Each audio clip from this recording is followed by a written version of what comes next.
Claro. Ya, perfecto. Ok, ya. Bueno, como les decía, el día de hoy vamos a seguir estudiando el libro de Ezequiel, ¿ya? Eh, y hoy día vamos a finalizar el capítulo uno y el capítulo uno finaliza, bueno, como tiene que finalizar, pues, ¿verdad? Con el trono, aquel sentado en el trono, ¿verdad? En la última parte de la visión que tiene Ezequiel. Les recuerdo un poco lo que hemos estudiado en el capítulo uno, ¿ya? Antes de seguir, ¿cierto? Con esta última sección. Lo que hemos estudiado en el capítulo uno de Ezequiel, o de lo que se trata el capítulo uno de Ezequiel, ¿cierto? Es de Ezequiel estando en Babilonia en el exilio, ¿cierto? Eh, Él estaba ahí a la orilla de un río, ¿verdad? Y yo les decía que lo más probable que él estaba pensando, porque él cumplía, si mal no me equivoco, cumplía 30 años. Y a los 30 años ellos iniciaban su carrera, por así decirlo, sacerdotal, ¿ya? Y Ezequiel era un sacerdote, ¿ya? O descendía de una cadena sacerdotal. Entonces él en ese día iniciaba su ministerio, ¿ya? Pero había sido exiliado a un país, ¿verdad? Que era lejano, y no solo eso, sino que era un país que era pagano. Cuando yo digo pagano me refiero a que tenía muchos dioses, ¿cierto? No, y Jehová no era uno de ellos, ¿cierto? Entonces, yo no sale ahí escrito en el libro de Ezequiel, pero yo me imagino que él estaba muy triste, ¿verdad? Porque ustedes tienen que entender un poco por qué estaba triste, ¿ya? Y es que él desde toda su vida se preparaba ese día, ¿verdad? Su vida antes de ese día era un constante prepararse para ese día, ¿verdad? Ese era el día, ¿ya? En donde él iniciaba su carrera, ¿verdad? Carrera entre comillas, porque era su servicio, ¿verdad? El servicio que ellos hacían a Dios, ¿cierto? Sirviendo en el templo, ¿verdad? Entonces, lo más probable es que él haya estado muy triste, porque sin lugar a duda Dios eligió a Ezequiel, porque Ezequiel era un hombre correcto al ojo de Dios, que seguramente, o sea, tengo la certeza de que amaba mucho a Dios, ¿verdad? Y estaba triste porque él por el hecho de que amaba a Dios, quería iniciar en el servicio al Señor, ¿verdad? Porque me imagino que otra persona que no era amado a Dios no le hubiera interesado mucho, ¿verdad? A lo mejor hubiera dicho, bueno, pero ahora estamos acá, hay que dedicarse a otra cosa, algo así, ¿verdad? Pero Ezequiel no, pues Ezequiel estaba seguramente contemplativo, ¿verdad? Pensando en qué hubiera sido su vida si él hubiera estado en Jerusalén, y podría haber estado iniciando el ministerio para el cual él se preparó toda su vida, ¿cierto? 30 años de su vida. Entonces, eh, entonces ese es como el contexto en el cual Ezequiel tiene esta visión, ¿verdad? Y cuando él estaba en ese río, a la orilla del río, ¿verdad? Él ve, ¿cierto? Desde el norte digamos, este remolino que venía hacia él, ¿verdad? Y que al final era una visión espiritual, ¿cierto? Y aquí también yo les dije que era muy importante entender que Ezequiel tuvo una visión espiritual, ¿ya? Y muchos libros que hay en la Biblia, Ezequiel incluido, y otros como Apocalipsis y otros más, ¿verdad? Se trata de visiones que tienen varones de Dios, hombres de Dios, de cosas espirituales, que están en el reino espiritual y que pertenecen al reino espiritual, y que por el hecho de pertenecer al reino espiritual, son visiones de semejanzas, ¿ya? Yo quiero que eso, si hay algo que puede uno entender del capítulo uno es que son semejanzas, ¿ya? Y con eso quiero decir que no es así exactamente como Ezequiel lo decía, sino que era semejante a, ¿verdad? Porque muchas veces la gente dice, ah, sí, y las cosas son así, exactamente así como dice tal libro que es. Pero son estos libros que tienen, o este libro en particular, o cualquier otro libro de la Biblia, en donde los varones o la persona que tenía esta visión de las cosas celestiales, ellos siempre la asemejan a semejanza, ¿verdad? Porque las cosas espirituales tienen, para ser entendidas a cabalidad, eh, deberíamos estar o vivir o pertenecer al reino espiritual, ¿verdad? Y algo que nosotros no tenemos la capacidad de hacerlo ahora, ¿ya? De hecho, una de las cosas que se nos promete a los que alcancen la gloria y la vida eterna, aparte de la gloria y la vida eterna, es morar en el mundo espiritual, ¿verdad? Eh, que es otro mundo paralelo al que nosotros vivimos, ¿verdad? Y es por eso que es una de las grandes promesas que tenemos, ¿cierto? Entonces acá Ezequiel empieza a describir todas estas cosas que él ve, ¿verdad? A través de semejanza, ¿verdad? Hablaba, acuérdense que hablaba de ruedas con ojo y cosas por el estilo, y ruedas que no doblaban, sino que como que iban derecha y cambiaban de dirección automáticamente sin siquiera doblar. Eso fue lo que estuvimos estudiando la semana pasada, que estuvimos estudiando las ruedas, ¿verdad? Anteriormente a eso habíamos estudiado los querubines, ¿verdad? Y habíamos visto que él le veía cuatro caras a los querubines, ¿cierto? Veía que andaban rayos entre ellos, relámpagos. Entonces, un montón de cosas que él describió y que uno puede decir, bueno, pero ¿qué significan todas estas cosas, verdad? ¿Y qué enseñanza nos da a nosotros todas estas cosas, a fin de al cabo, verdad? Eh, yo les decía a ustedes que una de las principales enseñanzas que nos dejan este libro, ¿cierto? O este capítulo de este libro, es que todas las cosas que Ezequiel describe en este capítulo, ¿verdad? Son cualidades de Dios, ¿ok? Entonces las ruedas con los ojos es una cualidad de Dios, los querubines reflejan la gloria de Dios. Entonces, cuando nosotros logramos, cuando Ezequiel describe, por ejemplo, los querubines o describe las ruedas, ¿ya? Él lo que está haciendo está describiendo cualidades de Dios, ¿verdad? Entonces, lo bueno o digamos lo provechoso de estudiar este capítulo, ¿cierto? Es que uno a medida que lo va estudiando va a conociendo o entendiendo algunas cualidades de Dios, ¿ya? Y uno de los trabajos que tenemos nosotros que hacer en este mundo es conocer a Dios, ¿verdad? Porque, Señor, acuérdese que una de las cosas que Él dice es que Él quiere que lo conozcamos y lo entendamos, ¿verdad? Eso es lo que el Señor le quiere de nosotros, que lo conozcamos y que lo entendamos, ¿verdad? Entonces, cuando el Señor hace algo que está escrito en la Biblia, por ejemplo, cuando el Señor, por dar un ejemplo, nosotros hemos estado estudiando el libro de Jeremías, ¿verdad? Por mucho tiempo el día jueves, ¿verdad? Entonces, una de las cosas que usted podría preguntarse, bueno, ¿por qué el Señor castigó a su pueblo? ¿Por qué lo castigó? ¿Verdad? Porque era su pueblo, ¿verdad? Entonces, ¿por qué lo hizo? Entonces, esa pregunta, para responder esa pregunta, tenemos que entender cómo piensa Dios, ¿verdad? Nunca lo vamos a entender en su cabalidad, ¿verdad? Porque Dios es Dios y nosotros somos seres humanos. Pero tener, digamos, un atisbo de entendimiento de por qué Dios actúa como actúa, ¿cierto? Entonces, de esa forma vamos a poder entender y conocer a Dios, ¿ya? Y a través del libro podemos, digamos, de la lectura del libro, podemos entender cuáles fueron las razones, ¿cierto?, que el Señor eh, esgrimió para castigar a su pueblo. Entonces, el estudio, volviendo acá a Ezequiel, el estudio de esta sección, ¿verdad?, nos ayuda a entender y a conocer a Dios. Entonces, cuando veíamos, por ejemplo, las caras de los querubines entendimos que eran cualidades de Dios, ¿verdad? Y que los mismos querubines, ¿cierto?, eran imitadores de Dios, ¿ok? De hecho, hay una escritura que dice, sean imitadores de mí, ¿verdad? O imítenme a mí. Pablo decía, sean imitadores de mí, que yo imito a Cristo, ¿verdad? Entonces, los querubines, en cierto sentido, eran un reflejo del Señor, y ellos actuaban tan compenetrados con Dios, ¿verdad? Es que actúan como Dios, ¿verdad? No es que sean dioses, pero ellos actúan como Dios. Hay un mismo espíritu en ellos, ¿verdad? El espíritu del Señor está en ellos y hay un mismo sentir en ellos, ¿cierto? Entonces, todas las cualidades que tenían los querubines de las caras, de las alas y de los pies y de muchas otras cosas, ¿verdad? Son cualidades finalmente de Dios. Y el tema de la rueda, lo mismo, ¿cierto? Son cualidades de Dios. Y todas esas cosas las estudiamos en las clases pasadas. Entonces, el día de hoy vamos a estudiar finalmente aquel que está sentado en el trono, ¿verdad? Después de Ezequiel, después de describir todo esto, de describir la parte exterior del fenómeno, que era un remolino con relámpago, ¿verdad?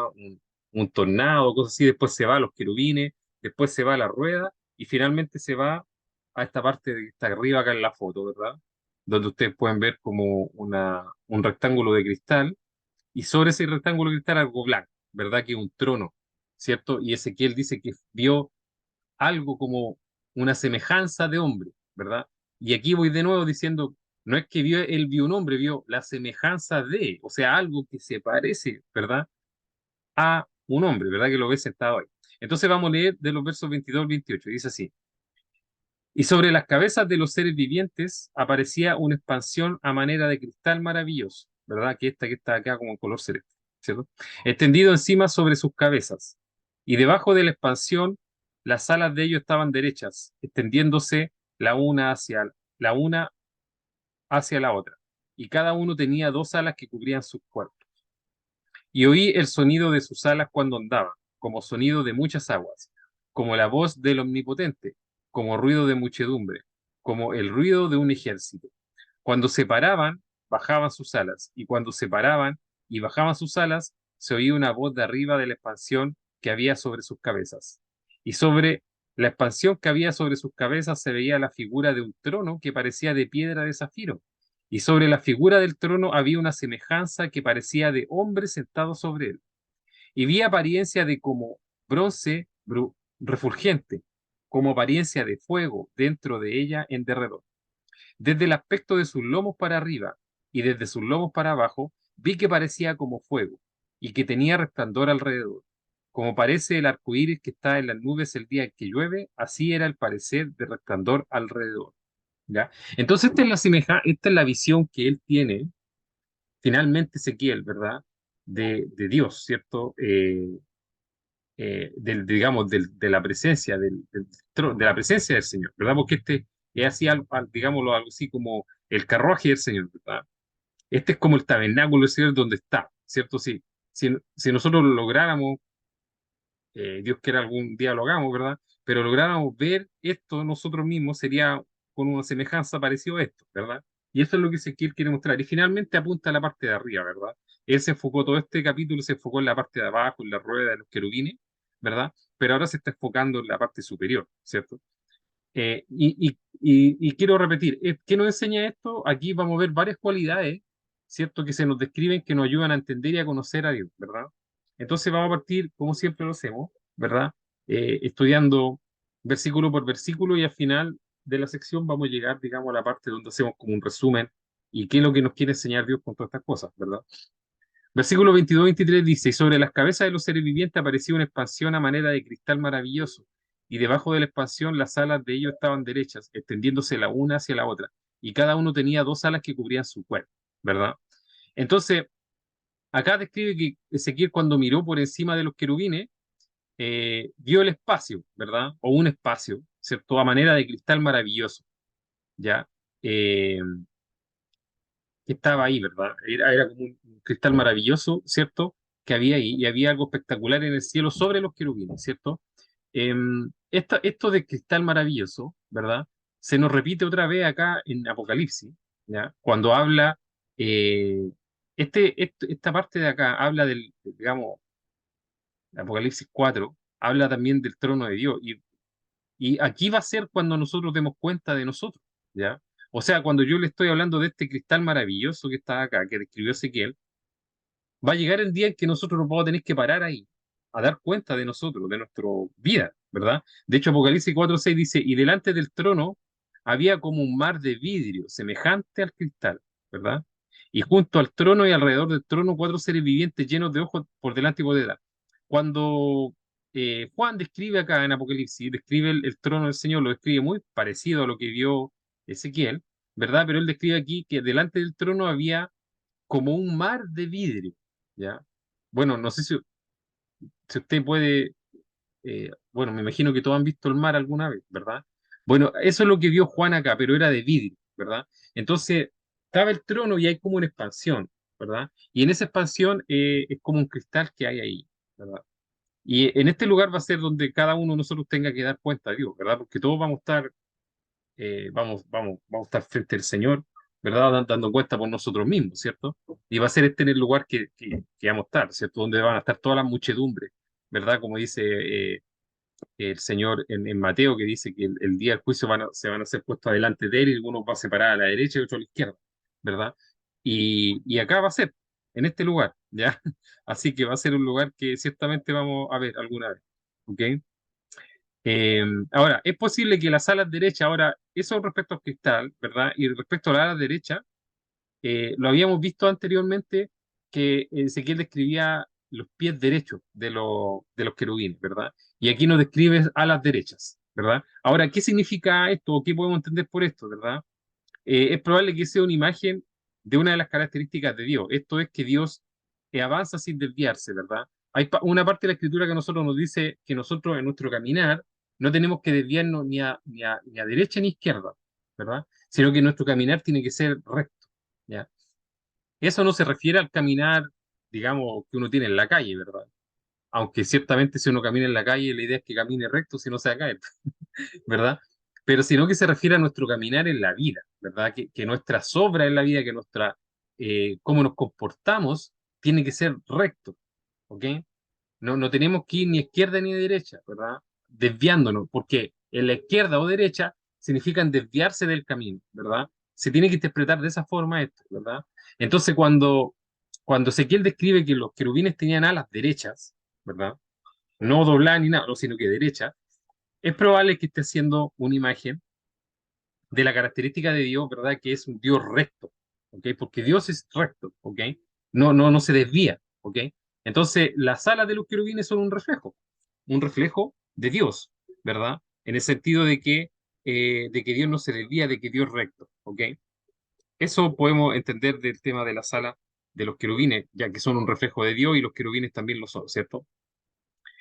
Dice el 24, y oí el sonido de sus alas cuando andaban como sonido de muchas aguas, como la voz del Omnipotente, como ruido de muchedumbre, como el ruido de un ejército. Cuando se paraban, bajaban sus alas, ¿verdad? Aquí está hablando de las alas de los querubines, ¿cierto?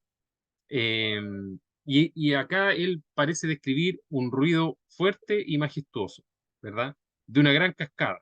Ahora, Juan también en Apocalipsis usó esta frase para describir la voz de Jesús cuando ascendió, cuando se le apareció, que acuérdense que en Apocalipsis, si lo han leído, no sé, pero la primera sección Juan tiene una visión del Señor, ¿verdad? Y él describe cuando el Señor le habló, que era como la voz que tenía era como voz de muchas aguas, decía él, ¿verdad? Eh, para que tengan una idea, la voz, ¿verdad? Cuando el Señor bajó al monte Sinaí a entregarle los mandamientos o los mandamientos al pueblo, en una primera instancia el Señor le empezó a hablar desde la montaña al pueblo completo, ¿verdad? Y el pueblo decía, la escritura dice ahí en Éxodo, no me acuerdo ahora dónde está, pero la otra vez lo leímos un tiempo atrás, decía que el pueblo le dijo a Moisés, ¿sabes qué, Moisés? Anda tú, sube al monte tú solo, anda tú al monte y tú escuchas lo que el Señor nos tenga que decir y después tú nos dices a nosotros, porque si nosotros seguimos escuchando la voz del Señor, vamos a morir, ¿ya? Entonces, la voz del Señor no es algo que sea así como la voz que tienen que me están escuchando a mí hoy día, ¿verdad? La voz del Señor es una voz que asusta, hermano, ¿ya? De hecho, tal fue el grado que el pueblo cuando estaba en el monte Sinaí le dijo, si nosotros seguimos escuchando la voz del Señor, nos vamos a morir todos acá ahora, ¿ya? Entonces le pidieron a Moisés que él fuera y él escuchara y él hablara con Dios, porque ellos no querían hablar con Dios, pero no querían hablar con Dios porque ellos sentían miedo de la voz del Señor, ¿verdad? Entonces cuando los autores nos hablan de que la voz del Señor es como muchas aguas, no están hablando de eso, pues, no están hablando de que sentían un temor de que cuando se escucha la voz del Señor se siente un temor, ¿verdad? Dentro de uno, ¿ok? Por el ruido, por la potencia, por lo que es, por la forma que tiene, ¿ya? Bueno, por eso Moisés finalmente tuvo que subir al monte y el Señor le dio, digamos, los mandamientos a Moisés, ¿verdad? Pero en un principio no fue así, en un principio el Señor le estaba hablando al pueblo como tal, ¿ya? Pero el pueblo le pidió que fueran porque ellos no podían seguir escuchando la voz del Señor. Entonces, la voz del Señor no es algo que se deba tomar, digamos, a la ligera, ¿ya? Es algo que cuando uno lo escucha siente terror, ¿verdad? Y muchos autores en la escritura nos hablan de eso mismo. Por ejemplo, tenemos Apocalipsis 1:15 que dice, y su voz como estruendo de muchas aguas, ¿verdad? No sé si usted ha estado en una cascada, pero en una cascada grande, ¿verdad? O en un lugar donde corra mucha agua, ¿verdad? Cuando usted se acerca ahí, uno siente como, por decirlo así, como un temor del tema, ¿verdad? Porque por la potencia, por la fuerza que trae, porque no es tanto el sonido del agua, sino que uno ve la fuerza que trae el agua, ¿verdad? Y que uno dice, oye, si me caigo ahí no salgo nunca más en mi vida, ¿verdad? Obviamente no sale uno vivo, ¿verdad? Es por la fuerza que trae, ¿verdad? Entonces la voz del Señor es como que tiene una fuerza intrínseca dentro de ella, ¿cierto? Apocalipsis 14:2 dice, y oí una voz del cielo como estruendo de muchas aguas y como sonido de un gran trueno, ¿verdad? Y la voz que oí era como de arpistas que tocaban sus arpas, ¿verdad? Y acá de nuevo describe la voz como mucha agua o como un sonido de un gran trueno. No un trueno, sino que un gran trueno, ¿verdad? Hace no mucho hubieron muchas lluvias, ¿verdad? Y yo me acuerdo que estaba, contarle la historia, estaba acá con los niños, ¿verdad? Yo, estábamos cenando un día y fue esa semana que llovió como una semana completa, ¿verdad? Donde se inundaron muchos lugares. Y de repente empiezan a ver relámpagos y después truenos.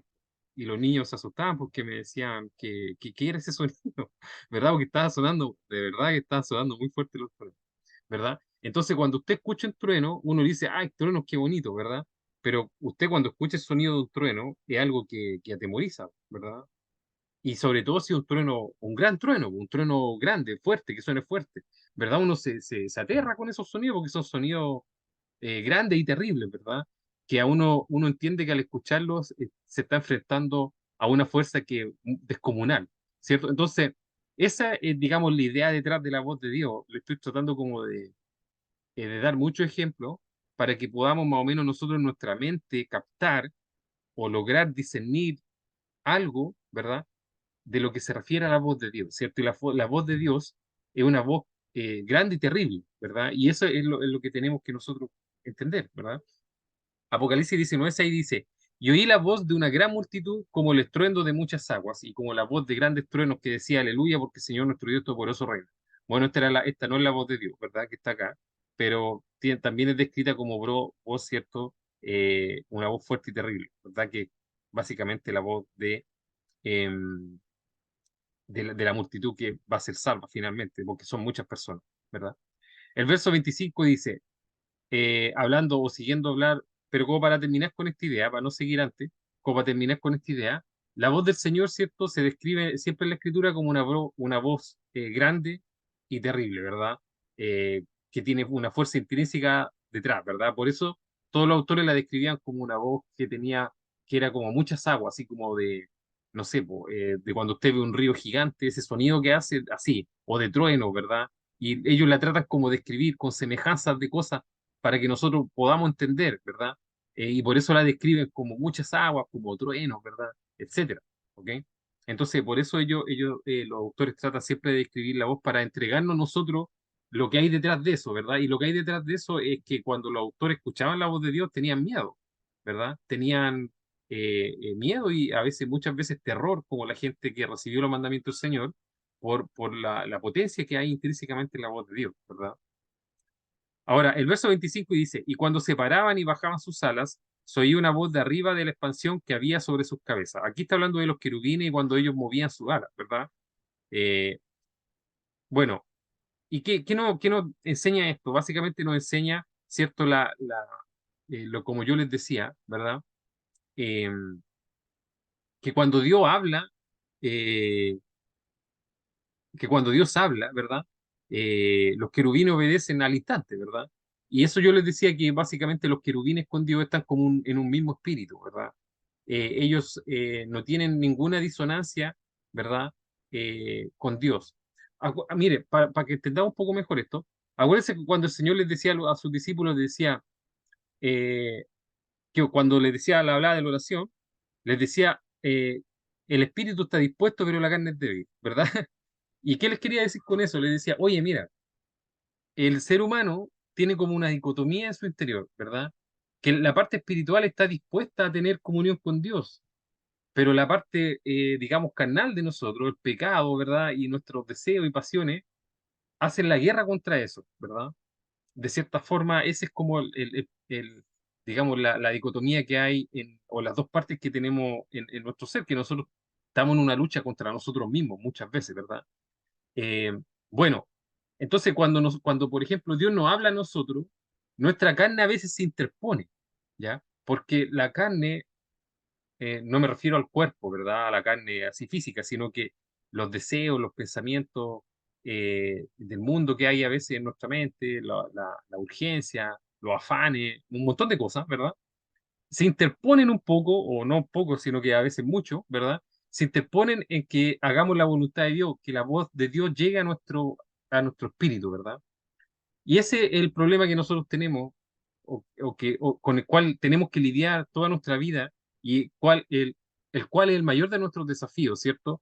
Es por eso que en toda la escritura se nos dice, oye, busquen las cosas del espíritu, enfóquense en las cosas del espíritu, traten de alejarse de las cosas del mundo, de la carne. ¿Para qué? Para que no seamos dominados por nuestros deseos y pasiones que están en contra de Dios. ¿verdad? Sino que estemos dominados por el Espíritu. ¿Y por qué? Porque el Espíritu escucha a Dios, tiene una comunión con Dios, ¿verdad?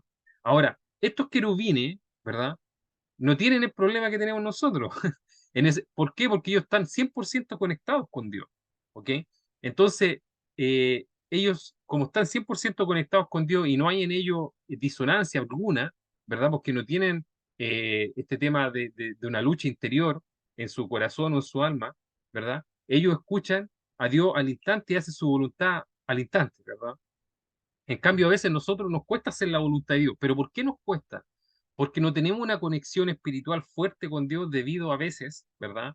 Debido a a la misma culpa que tenemos nosotros, que nos empezamos a dedicar mucho a cosas que no son cosas espirituales, lamentablemente, ¿verdad? Y bueno, Dios nos ayude en que nosotros logremos a través de este mundo pasar teniendo siempre esta conexión con Dios, ¿verdad? Que sea dominante en nuestra vida la conexión con Dios. Es por eso que esto es lo que principalmente se nos enseña con estos querubines, ¿verdad? Que estos querubines, al ser seres espirituales y al estar en la presencia de Dios, ellos no tienen disonancia alguna con Dios. Entonces, cuando Dios les hablaba, ellos hacían al tiro. Entonces, ellos tenían como las caras de Dios, ¿verdad? Ellos reflejaban en su rostro reflejaban a Dios.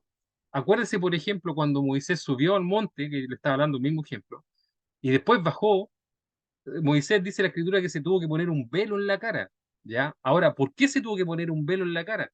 Porque Moisés reflejaba la gloria, la cara de Moisés reflejaba la gloria de Dios, ¿ya? Entonces la gente miraba a Moisés y tenía terror de mirarle la cara. Entonces Moisés se tuvo que poner un velo en la cara, ¿verdad? Para hablar con la persona, porque la gente tenía terror de él, ¿verdad? Eh, Ahora, ¿por qué? Porque Moisés logró tener esa conexión profunda con Dios, ¿ya? Entonces, lo que nos quiere enseñar esto de los querubines, ¿verdad? Es eso, ¿verdad? Eso es la enseñanza que hay eh, como en el fondo de este tema, hermano, ya que debido a que los querubines no tienen disonancia, ellos son un reflejo de Dios. Y nosotros en nuestra vida, el propósito que tenemos que llegar a lograr es ser un reflejo de Dios en el mundo. ¿Y cómo lo logramos? Teniendo una conexión espiritual profunda con el Señor, ¿verdad? Y eso se logra a través de apartar de nuestra vida todas las cosas que no sean espirituales, pues, ¿verdad? Todas las cosas que sean carnales. Obviamente que es una tarea que es compleja, ¿verdad? Porque es una tarea que a través de toda nuestra vida, ¿verdad? No es solamente un punto o en un año, ¿verdad? Sino que a través de toda nuestra vida, pero eso es lo que tiene que ser nuestro objetivo. Por eso Pablo decía, oiga, imíteme a mí, ¿verdad? Porque yo imito a Cristo, ¿ok? Entonces, y Cristo fue el ejemplo perfecto para nosotros de un hombre que caminó sobre esta tierra y que llegó a tener esta conexión pura con Dios, ¿verdad? Es por eso que Cristo decía, oye, yo no hago mi voluntad, sino que hago la voluntad del que me envió, ¿verdad?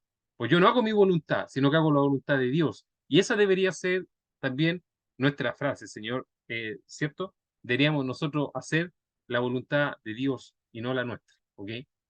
Entonces, ese es como eh, disculpe que sea tan, digamos, reiterativo, pero ese es como finalmente la enseñanza que se nos da con los querubines que andan así como Dios dice, pum, y los querubines hacen, y los querubines como que reflejan a Dios, pero detrás de todo eso, de todas estas imágenes que se nos quiere mostrar, eso es la enseñanza principal del tema, ¿verdad? Como dice Mateo 6:10, hágase tu voluntad como en el cielo, así también en la tierra, ¿verdad? Cuando nosotros oramos Padre nuestro y le pedimos a Dios que se haga su voluntad acá en la tierra, como se hace en el cielo, Los ¿verdad? de Manuel le damos nosotros. Otra vez, no, ya me dijiste. ¿Cómo van a Bueno, hacer? ¿Por qué? la, la voluntad de Dios se ¿Pero hace en por el qué? cielo. A El ver, espera. micrófono, disculpa, hermanito. Y ahí sí lo muteé. Bueno, la voluntad de Dios se hace en el cielo porque allá hay seres espirituales, pues, ¿verdad? ¿Y por qué hacen la voluntad de Dios? Porque ellos tienen una comunión profunda con Dios, ¿verdad? Ahora, cuando nosotros oramos, Señor, que se haga tu voluntad acá en la tierra también, ¿verdad? Eh, y acá en la tierra no se hace la voluntad de Dios, ¿ok? En el sentido, digamos, que todos actúen como actúan en el cielo, ¿cierto? Porque acá en la tierra estamos los hombres, ¿verdad? Y los seres humanos acá, ¿cierto? Tenemos esto de hacer nuestra propia voluntad. Nosotros queremos hacer lo que nosotros queremos hacer, ¿verdad? Y muchas veces nuestra carne lucha con el espíritu, ¿verdad? Incluso en nosotros mismos a veces existe esta lucha interna, ¿verdad? Que se da. Y eso es porque por el pecado que hay en nosotros, ¿verdad? Y de eso escribieron, se escribe en todos lados de la Biblia de ese tema, ¿verdad? De que nosotros tenemos que alejarnos de lo malo, seguir lo bueno, etcétera, ¿verdad? Entonces, cuando nosotros oramos en el Padre nuestro, Señor, que se haga tu voluntad acá en la tierra como se hace en el cielo, realmente estamos pidiendo eso, ¿cierto? Estamos pidiendo de que la voz del Señor sea escuchada y obedecida al instante, como, porque en el cielo es así, ¿cierto? Entonces, ese es como la enseñanza final que hay detrás de esto, ¿ya? Espero que le haya quedado claro, ¿ya? Em, ok, vamos a seguir. Dice después, eh, dice, y sobre el 26, y sobre la expansión que había sobre sus cabezas se veía la figura de un trono que parecía de piedra de zafiro. Y sobre la figura del trono había una semejanza que parecía de hombre sentado sobre él, ¿ya? Bueno, acá vemos que la presencia de Dios estaba sobre los querubines y sobre la rueda, ¿verdad? O sea, sobre la rueda, sobre los querubines. Si uno pudiera escribirlos como la rueda, los querubines, la expansión de cristal y arriba está el Señor, ¿verdad? Y arriba hay como un arco iris, ¿verdad? Y uno dice, ah, sí, el Señor es como es un hombre sentado en un trono, pero fíjese que aquí dice que dice sobre la figura del trono había una semejanza que parecía de hombre, ¿ya? Aquí Ezequiel no está diciendo que es un hombre, ¿ya? Sino que está diciendo algo que era parecido a un hombre, ¿verdad? Algo que era, porque al final uno dice, oye, pero Ezequiel, ¿cómo la escritura dice que a Dios nadie lo vio, nadie le vio nunca la cara, porque el que vea morirá? ¿Ya? Pero aquí Ezequiel no está viendo la cara de Dios, ¿ya? Acá Ezequiel está viendo como una figura que hay, ¿cierto? Que él describe que es parecía a algo, ¿verdad? Pero él no vio así como el rostro del Señor, ¿verdad? Eh, que una de las promesas que nosotros tenemos si es que llegamos a, digamos, a tener la vida eterna, es ver al Señor cara a cara, ¿ya? Verle la cara, sí, verle la cara como nosotros nos podemos ver la cara cuando nos juntamos, cuando prendemos las cámaras, ¿ya? Así, de esa forma, ¿ya? Entonces, acá estaba el Señor, ¿cierto? Sentado en el trono, ¿cierto? Bueno, como les decía, el trono está sobre los querubines y sobre la expansión y sobre la rueda, porque esto asemeja así como cuando yo les dije en un principio que asemejaba como un carruaje. Ya este es como el carruaje celestial, ¿ok? Entonces, obviamente, si usted ve las películas a veces los carruajes, ¿verdad? Estos carruajes antiguos no que eran llevados por animales, sino que eran llevados como por personas. Usted veía, ¿cierto? Las personas que iban abajo y llevaban como un trono arriba, ¿verdad? Y iban caminando, sí, y la persona que iba en el trono iba sentada arriba, ¿verdad? Entonces, básicamente eso asemeja, ¿verdad? Bueno, acá se nos dice que la figura del trono, ¿cierto? Que se veía la figura de un trono, o sea, el trono, hablemos del trono como del trono, no el que está sentado en el trono, sino que el trono. Decía que el trono parecía de piedra de zafiro, ¿ya? Entonces, bueno, ¿qué es la piedra de zafiro? Esto que está acá, este como diamante azul, este es un zafiro, ¿verdad? Entonces, para que nos hagamos una idea, básicamente, porque si yo le digo a usted un zafiro, yo le digo, ¿de qué color es el zafiro? Usted no va a tener idea, o yo tampoco tengo idea, bueno, pero yo lo busqué por ahí y sabía que era de este color, ¿ya? A lo mejor la fuente no está correcta, pero la fuente, supongamos que está correcta, me da como este color azulito bien lindo, ¿verdad? Que es como un azul profundo, que es muy bonito, ¿ya? Dice que parecía piedra de zafiro el trono. Ahora, Moisés describió parte de su visión celestial con el color azul y el brillo de una piedra de zafiro. Cuando Moisés, acá en Éxodo 24, 9 al 11, dice, cuando subieron Moisés, Aarón, Nadab y Abiú y 70 de los ancianos de Israel, bueno, ellos subieron también, ¿verdad? Hubo un punto en que Moisés, Aarón, o sea, Moisés, Aarón, su hermano, Nadab y Abiú, que eran los hijos de Aarón, que fueron los primeros dos sumos sacerdotes, ¿verdad? Y 70 de los ancianos de Israel subieron al monte, ¿verdad? Dice que vieron al Dios de Israel, lo vieron, ¿verdad? Dice, y había debajo de sus pies como un embaldosado de zafiro, ¿ya? Ok. Este embaldosado de zafiro es lo que Ezequiel describe como esta imagen de cristal, o sea, lo que Juan describe como esta imagen de cristal, ¿verdad? Dice que debajo de sus pies eh, había un embaldosado de zafiro semejante al cielo cuando está sereno, ¿ya? Este color azul es en el cielo cuando se está por oscurecer, al atardecer. Ya no es que se ve como un azul profundo, ya es así, ya. Dice semejante al cielo cuando está sereno. Dice, más no extendió su mano sobre los príncipes de los hijos de Israel y vieron a Dios y comieron y bebieron. Bueno, esta es una ocasión que sucedió esto, pero lo que yo les quiero acá mostrar es que cuando ellos subieron, vieron este embaldosado de zafiro, ¿verdad? Acá se nos dice que este color zafiro, básicamente, eh, dice aquí, sobre la expansión que había sobre sus cabezas se veía la figura de un trono que parecía de piedra zafiro. Acá se nos describe el trono de color piedra zafiro. Y acá en Éxodo, Moisés describe el embaldosado que había abajo de piedra zafiro. ¿Ya? Entonces, bueno, puede que sea el trono, puede que sea la baldosa que está abajo, pero acá se nos muestra, ¿cierto? Básicamente lo que hay en el trono del Señor, ¿cierto? Eso es lo que se nos quiere acá mostrar en esta visión. ¿Verdad? Y el zafiro es ese color para que tengan una idea más o menos, ¿verdad? Em, Después dice, sobre la figura del trono, sobre la figura del trono, o sea, sobre el trono, había una semejanza que parecía de hombre sentado sobre él, ¿cierto? Y aquí de nuevo, la repetición de la palabra semejanza significa que Ezequiel estaba preocupado por enfatizar que lo que vio eran representaciones de lo real, ¿ya? Insisto, Ezequiel no vio un hombre, ¿ya? Cuando dice, no, ahí anda un hombre, ¿verdad? No, no vio un hombre. Ezequiel vio algo que parecía un hombre, ¿verdad? ¿Ok? Es distinto, ¿ya? Es distinto eso, ¿verdad? A veces, no sé, véalo así, po. Usted de repente va, yo el otro día iba manejando y se atravesó algo, ¿ya? Y mi esposa me dijo, oye, ¿qué fue eso que se atravesó en la calle? Y yo le dije, parecía como una ardilla, ¿verdad? ¿Era una ardilla? No sé si era una ardilla. A lo mejor era un conejo, a lo mejor era un gato, no sé, ¿ya? No lo desconozco porque no lo vi. Pero era parecido a, ¿ok? Entonces, cuando acá Ezequiel dice una semejanza de algo, no era ese algo, era algo que se parecía. Espero que me entienda, ¿ya? Porque es importante que entiendan este concepto, porque no solamente en este libro, sino que en muchos otros libros, ¿ok? Se nos hablan de cosas que son semejanzas. Y mucha gente a veces comete, creo yo, o a veces se equivoca al interpretarlas literalmente, ¿ya? Pero no han de ser interpretadas literalmente, sino que tienen que ser interpretadas como lo que son, como semejanzas, como algo parecido a, ¿ya? Para tener como una idea de lo que puede simbolizar para nuestras vidas. Yo creo que eso es lo más importante, ¿ya? Entonces, aquí, Ezequiel bien podría negar que vio el verdadero trono de Dios o a Dios mismo, vio su semejanza, ¿cierto? Es importante ver eso, ¿ya? Eh, Bueno, y podemos entender acá que si se va a representar a Dios en forma concreta, el símbolo más elevado que el hombre puede usar es la forma humana, ¿ya?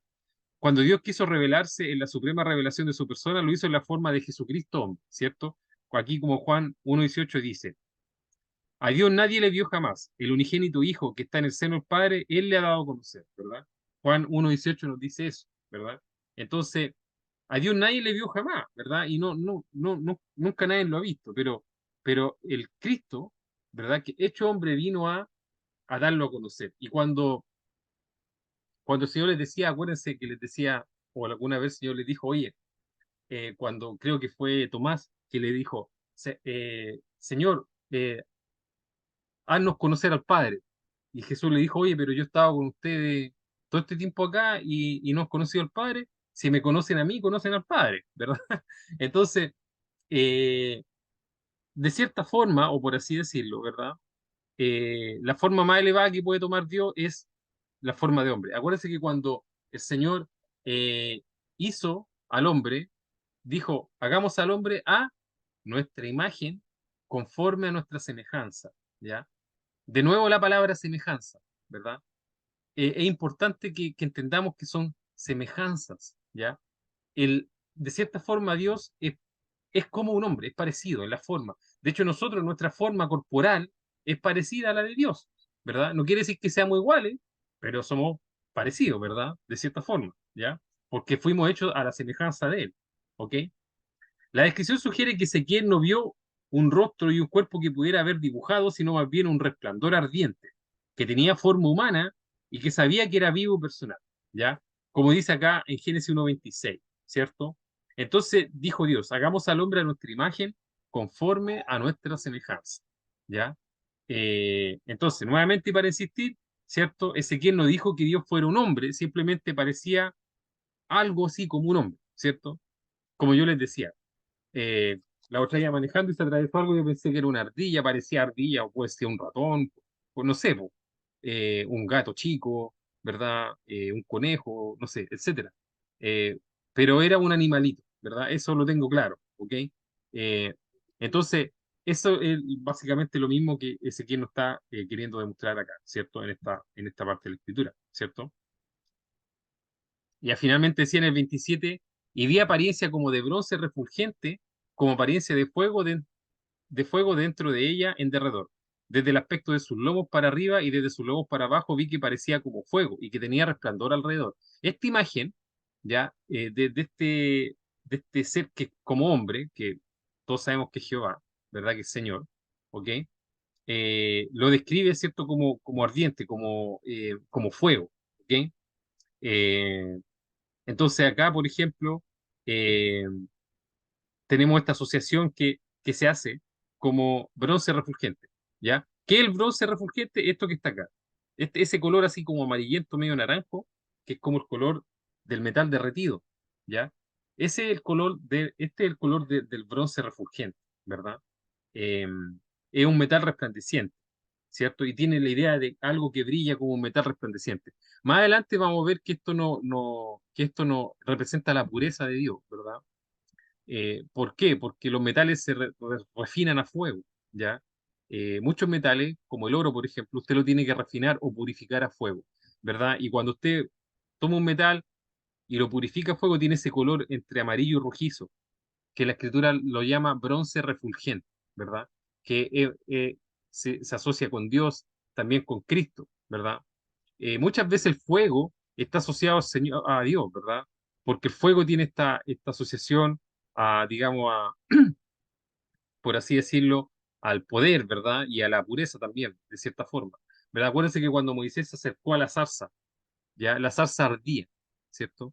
Pero no se quemaba, decía la escritura, pero ardía. Entonces, la presencia de Dios tiene como esta forma de fuego, por así decirlo, ¿ya? Y es lo que Ezequiel nos quiere demostrar con esto, ¿verdad? Con esta visión, ¿ok? Obviamente el fuego y el bronce representan algo en sí mismo, ¿verdad? Y eso es lo que nosotros nos va a servir finalmente, ¿verdad? Pero lo que veía Ezequiel era como fuego, ¿ya? Dice, desde el aspecto de sus lomos para arriba y desde sus lomos para abajo vi que parecía como fuego, ¿verdad? Una luz roja y amarilla intermitente descendía de esta representación de Dios, la sugerencia de su poder y resplandor yendo del cielo a la tierra, ¿verdad? El simbolismo apunta a Dios como alto y sublime por encima de los cielos, muy alejado de este mundo. Sin embargo, aún así, da dirección y orden a su creación desde el trono celestial, ¿verdad? El trono representa eso también, ¿verdad? Como lo decía la alabanza que estamos cantando con nuestro hermano Sebastián, ¿cierto? Que el Señor desde el trono ordena sus cosas, ve todo, ¿cierto? Entonces, y tiene esta forma o este aspecto de fuego que representa básicamente pureza, creo, diría yo, ¿ya? Y finalmente el 28 dice, como parece el arco iris que está en las nubes el día que llueve, así es parecer de resplandor alrededor, ¿verdad? Entonces la imagen completa es de un resplandor colorido, ¿verdad? Aquí tenemos al Señor y alrededor un arco iris, ¿verdad? En Apocalipsis 4:10 se nos dice lo mismo. El aspecto del que estaba sentado era semejante a piedra de jaspe y cornalina, y había alrededor del trono un arco iris, semejante en aspecto a la esmeralda, ¿verdad? La esmeralda es como verde, tiene un arco iris, ¿ya? Eh, entonces el arco iris siempre está en el trono del Señor, ¿ya? El arco iris es algo que está ahí, siempre en el trono del Señor, ¿verdad? Dice, y finalmente dice Ezequiel, esta fue la visión de la semejanza de la gloria de Jehová, ¿verdad? De nuevo la palabra semejanza, ¿ok? ¿Ok?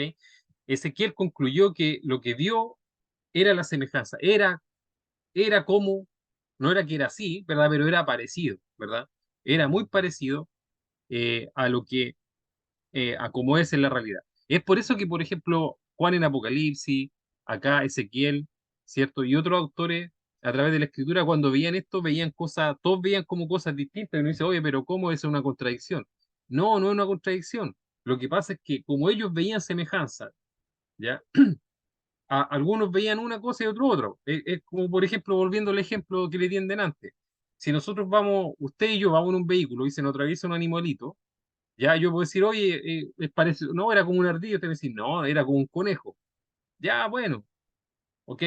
Los dos vemos cosas que son distinta, pero al final lo que queremos demostrar o lo que queremos mostrar es que se atravesó un animal en el camino, ¿verdad? Y que no era un elefante, claramente, ¿ya? Sino que era un animal pequeño, ¿ok? Puede ser conejo, puede ser ardilla, ¿ya? O ratón inclusive, ¿verdad? Pero era un animal pequeño. Lo mismo acá, ¿verdad? A veces Juan, por ejemplo, Juan dice, no, no, que el arco iris era color esmeralda, ¿verdad? Y que el aspecto de que estaba sentado era piedra de jaspe. Y usted me puede decir, pero ¿cómo en delante vimos que era otra piedra, ¿verdad? Y es por eso, ¿verdad? Es porque todos ellos estuvieron enfrentados a estas realidades espirituales y a veces las describían uno de una forma y otro de otra forma. ¿Y por qué? Porque eran semejanzas, por eso. Esa es la razón, ¿ya? Dice, y cuando yo la vi, cuando vi esta semejanza de la gloria de Jehová, me postré sobre mi rostro y oí la voz de uno que hablaba, ¿verdad? La respuesta de Ezequiel fue de una humilde rendición ante el Dios de gloria, ¿verdad? Esa fue, obviamente, eh, lo que tuvo Ezequiel. Ahora, no hay lugar a duda de que durante todo su ministerio, ya sea que Ezequiel escuchara la voz o hablara los mensajes que se le encomendaron, lo hizo con la conciencia de la gloria de Jehová, tal como lo había visto en esa visión. O sea, yo creo que esta visión, el propósito que tuvo en la vida de Ezequiel fue darle ánimo para que él hiciera su ministerio, ¿cierto? No sé si ustedes están de acuerdo conmigo, porque si nosotros llegáramos a ver algo como esto, así de terrible, ¿verdad? De terrible en el sentido de lo potente que es, y Dios nos dice, ya, ahora quiero que vaya a hacer esto, o sea, es que corro a hacerlo, ¿ya? Claramente, porque ver esta gloria de Jehová, ¿verdad? Ver todas estas cosas te demuestra la potencia y la gloria de Dios. Entonces, si después Dios te dice, oye, quiero que vayas para allá, o sea, voy, pero corriendo, ¿cierto? Obviamente, porque lo que él vio lo animó, ¿cierto? Y le dio esta fuerza que él necesitaba para todo, para cumplir todo su ministerio, que fue un ministerio eh, muy complejo, ¿ya? Igual que el de Jeremías, ¿cierto? El de Ezequiel fue igual de complejo que el de Jeremías, ¿ok? Entonces, los propósitos que tenían estas visiones no fueron porque sí, sino que fueron a estas personas en especial porque ellos tenían misiones especiales, ¿ya? Así como Jeremías, como Ezequiel. Ellos tenían misiones especiales que eran muy difíciles, ¿ya? Y yo pienso, tengo la certeza de que estas visiones que ellos tuvieron les sirvieron, ¿verdad? Para que ellos tuvieran la fuerza y la convicción de cumplir este ministerio a través de su vida, ¿verdad? A través de lo que le tocaba, ¿ok? Entonces, para finalizar, acá un resumen. ¿Qué nos quiere enseñar Dios con esta visión? ¿Ya? ¿Qué podemos sacar nosotros para nosotros mismos? Primero, el poder y la majestuosidad de Dios, ¿cierto? La expansión semejante al cristal y el trono de zafiro sugiere la majestuosidad de Dios, ¿cierto? Que es majestuoso, que es grande e inalcanzable, ¿cierto? El sonido de las alas como el estruendo de mucha agua resalta la grandeza y el poder divino, ¿cierto? Yo les decía, ¿verdad? Que las alas cuando se movían tenían esta potencia, esta fuerza, ¿cierto? El poder, ¿verdad? Representan eso. Entonces, podemos nosotros entender que Dios tiene poder y es majestuoso, ¿cierto? Como dice Apocalipsis 4:6, delante del trono había como un mar de vidrio semejante al cristal, este ya lo habíamos leído, ¿cierto? Junto al trono. Y los seres vivientes llenos de ojos delante y detrás, ¿verdad? ¿Qué podemos entender también? La fuerza y la firmeza, ¿ya? La imagen del bronce refulgente y fuego simboliza la pureza y la santidad de Dios, ¿verdad?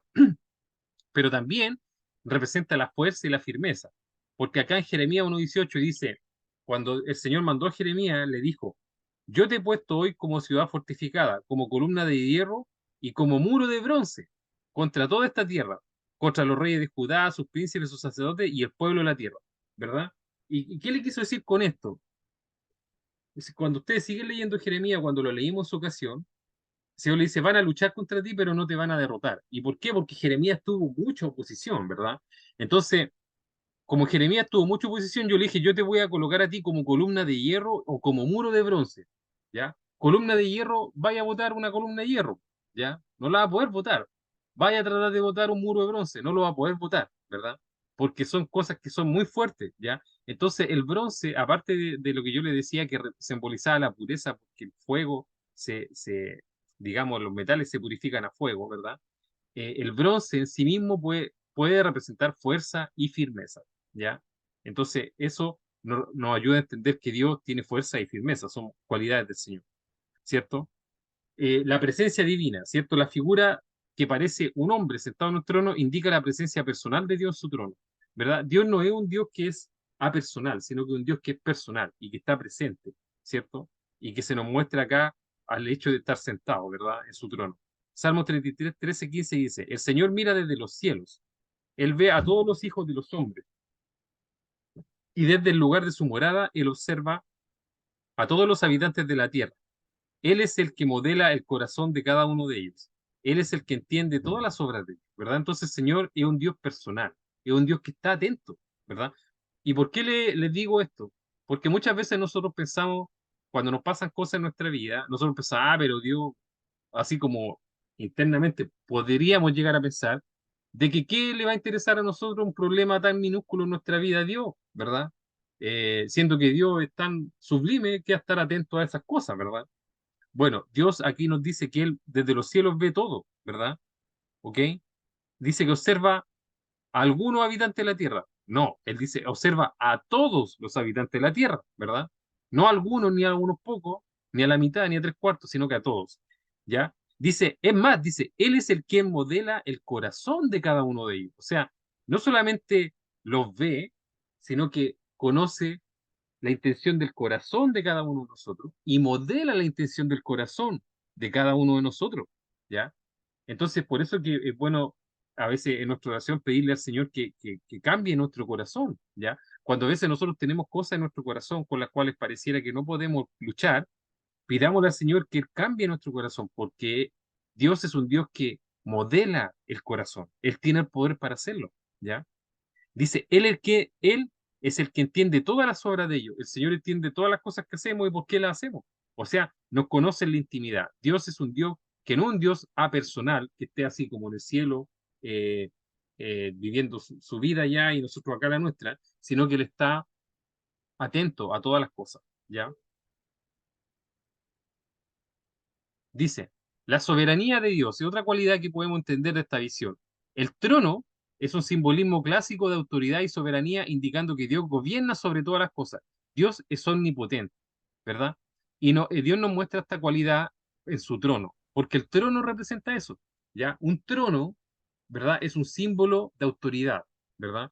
Esto es cuando usted va a un juzgado, bueno, yo le voy a ser sincero, nunca he ido a un juzgado, ¿ya? De justicia, jamás, nunca he estado, ¿ya? Pero he visto algunas películas y espero que sea así, ¿verdad? No sé si alguno de ustedes ha ido, pero me imagino que cuando uno entra en juzgado, ¿verdad? Está ahí un trono ahí adelante, a lo mejor no tan alto, ¿verdad? Pero está sobre los demás o en una posición prominente y es donde se siente el juez, ¿verdad? ¿Y eso qué simboliza eso, ¿verdad? Simboliza que el juez tiene autoridad y soberanía, o que tiene autoridad sobre lo que está pasando en ese momento ahí, ¿verdad?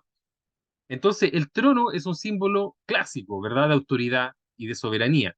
Y esto nos indica que Dios está a cargo de todas las cosas, ¿verdad? Y que por lo tanto tenemos que confiar en Él, ¿verdad? Primera Reyes 22:19 dice, y él dijo, oye, pues, palabra de Jehová, yo vi a Jehová sentado en su trono, y todo el ejército del cielo estaba junto a él, a su derecha y a su izquierda, ¿verdad? Entonces Dios reina en los cielos, ¿verdad? Y todo el ejército de los cielos, o sea, todos los seres espirituales que viven ahí, están ahí a su izquierda, a su derecha, pero Él es el que está en el trono y ordena todo, ¿ya? Entonces, esto nos ayuda a entender que Dios tiene esta soberanía sobre las cosas, ¿ya? Y finalmente, Dios representa la promesa y la fidelidad, ¿verdad? ¿Por qué? Porque el arco iris representa eso, ¿ya? La referencia al arco iris sugiere la fidelidad de Dios en sus promesas, recordando el pacto con la humanidad. ¿Qué representa el arco iris? El arco iris representa, ¿cierto?, la promesa y la fidelidad de Dios. O sea, todas estas cosas, estas imágenes que Dios se quiere, nos muestran algo, ¿verdad? Y en específico el arco iris nos muestra fidelidad de Dios. ¿Ya? ¿Por qué? En Génesis 9, 13 y 17 dice, pongo mi arco en las nubes y será por señal de mi pacto con la tierra. Y acontecerá que cuando haga venir nubes sobre la tierra, se verá el arco en las nubes. Y me acordaré de mi pacto con ustedes y con todo ser viviente de toda carne. Nunca más se convertirá en las aguas en diluvio para destruir toda carne. Cuando el arco esté en las nubes, lo miraré para acordarme del pacto eterno entre Dios y todo ser viviente de toda carne que está sobre la tierra. Y dijo Dios a Noé, esta es la señal del pacto que yo he establecido con toda carne que está sobre la tierra. Entonces, ¿qué simboliza el arco iris, hermano? Simboliza la fidelidad de Dios. Dios es fiel y cumple sus promesas, ¿ya? Eso simboliza el arco iris. ¿Mm? Bueno, y ese es el final del capítulo uno, ¿ya? Así que, bueno, eh, como yo les dije en un principio, todas estas cosas que aparecieron en el capítulo uno son a veces cosas un poco difíciles de entender, pero el propósito que tienen detrás es darnos a entender cualidades de Dios, ¿verdad? Para que nosotros entendamos y para que no, y con qué propósito, con el propósito de que logremos conocer y entender a nuestro Dios, que es una de las cosas que tenemos que hacer, es una de nuestras responsabilidades, ¿verdad? Conocer y entender a Dios. Y no solamente porque es una responsabilidad, sino que porque es algo, un privilegio entender y conocer a Dios, ¿verdad? Conocer sus cualidades, conocer por qué Él hace lo que hace, ¿ya? Cuando alguien le pregunte, oye, Dios, ¿por qué hizo esto? Usted debería entender por qué lo hizo, ¿ya? Porque deberíamos entender la mente de Dios, ¿ya? Deberíamos entender la mente de Dios, lo que hay detrás de Él y por qué hace las cosas, qué cosas lo motivan y qué no, ¿ya? Y este capítulo, como muchas otras partes de la Escritura, nos sirve para eso, ¿ya? Así que bueno, eh, eso, espero que haya sido de bendición esto para todos, como también lo fue para mí, ¿ya?